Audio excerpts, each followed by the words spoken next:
Depuis près de 500 ans, les masses ont été consciencieusement embarquées dans un conte de fées cosmiques aux proportions astronomiques.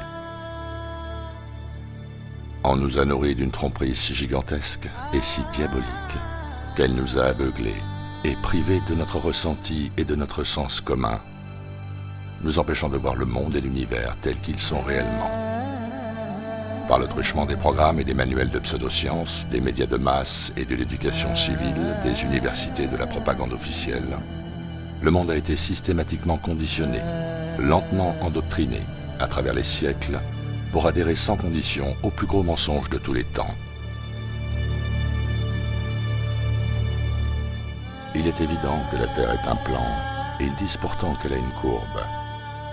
Il est évident que la Terre est fixe, ils disent pourtant qu'elle tourne. Il est évident que ce sont les cieux qui tournent autour de nous, et ils disent pourtant le contraire. Tout comme il nous apparaît, le Soleil, la Lune et les étoiles sont en mouvement au-dessus de notre Terre, qui se trouve être le centre immuable et stationnaire de notre univers. Le pôle nord magnétique est au centre des deux, de la Terre et de notre univers. Polaris, l'étoile du Nord, est toujours remarquablement située au centre du dôme céleste, sous lequel la Lune, le Soleil et les étoiles effectuent leur révolution en cercle.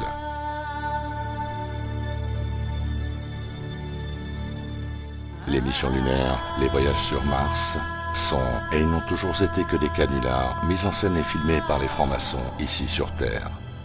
Les satellites en orbite, la station spatiale, tout ça n'existe pas.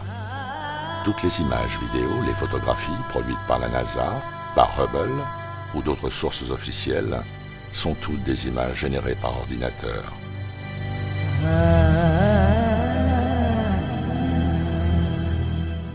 La réalité est que l'Antarctique est un mur de glace géant retenant les océans, que le pôle Sud n'existe pas. Plusieurs anomalies entre l'Arctique et l'Antarctique ne vont pas dans le sens d'une Terre-globe. Le soleil de minuit en Arctique nous prouve que l'univers est géocentrique.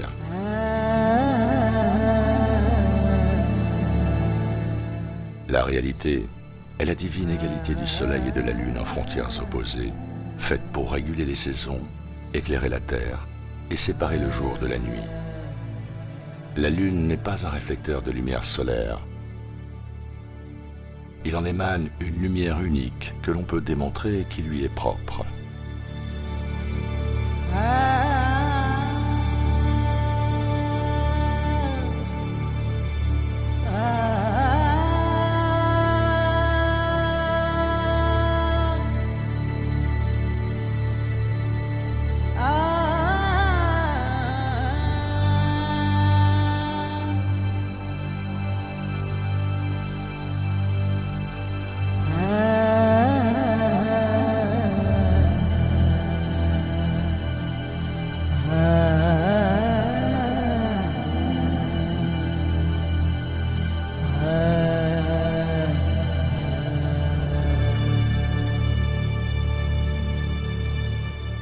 On nous a enseigné, en dépit de l'expérience et du sens commun, qui nous indique sous nos pieds une terre plane sans mouvement, que celle-ci était en fait une énorme boule tournoyant sur elle-même à la vitesse de 1600 km/h, oscillant sur son axe vertical, penché à 23,5 degrés, tout en orbitant autour du Soleil à la vitesse incroyable de 108 000 km/h.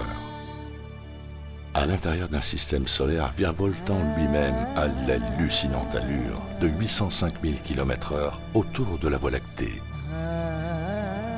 qui, à son tour, fonce à travers l'univers en expansion permanente depuis le Big Bang, à la vertigineuse vitesse de plus d'1 milliard de km/h. Mais de tout ça, nous ne ressentons rien. On nous a enseigné que la force mystérieuse appelée gravité, un magnétisme magique qui empêche tout de tomber ou d'être éjecté de cette boule volante, suffisamment puissante pour maintenir les gens, les océans et l'atmosphère en place sur la surface, mais également suffisamment subtile pour permettre aux insectes, aux oiseaux et aux avions d'effectuer leur vol.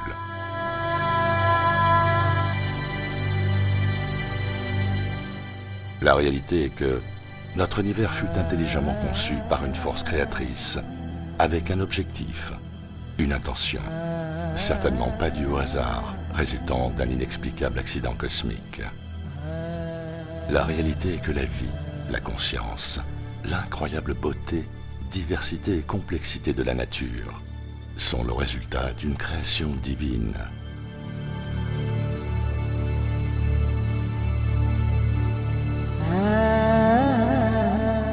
La philosophie qui parle d'une terre sphérique et en mouvement est la philosophie du mensonge.